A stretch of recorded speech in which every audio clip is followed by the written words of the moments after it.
அம்மா சித்திரலேகா, என்னோடு வாரீரா? காடவனுக்கு இன்று சந்திராஷ்டமம் தான்.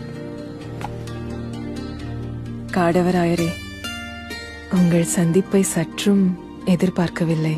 யாரும் இல்லாத பட்சிகள் காதல் செய்யும் இந்த எழில் வனம் அருமையான இடத்தேர்வு. புல்லினங்களுக்கு கடமைகள் இல்லை, ஆகையால் காதல் செய்ய கட்டுப்பாடுகளும் இல்லை. திரௌபதி, நம் விவாக பேச்சை மௌனிக்க செய்ய வேண்டும் என கூறவே நான் உன்னை சந்திக்க எண்ணினேன். திருமண பேச்சை மௌனிக்க செய்ய வேண்டுமா? ஆம் திரௌபதி, நமக்குள் விவாக பந்தம் வேண்டாம்.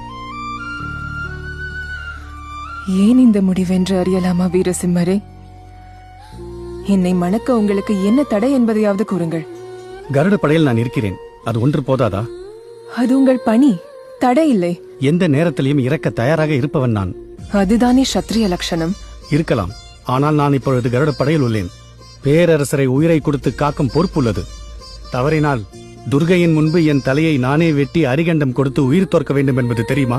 ஒன்றை மறந்துவிட வேண்டாம் காடவராயரே, நான் கருடப்படை தலைவர் குமரலட்சுமணரின் மகள். பேரரசர் நரசிம்மர் மூப்பேதி இறந்த பொழுது தன் கருடப்படையினர் 1000 பேர் துர்கை முன் உயிர் துறந்த மாவீரர்களின் வீரத்தை நேரில் கண்டு வளர்ந்தவள்.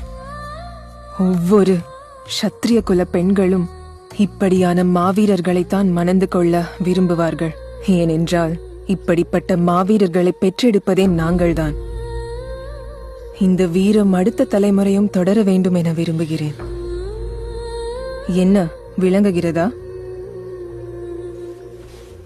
என்ன காடவரே, விளங்குகிறதா?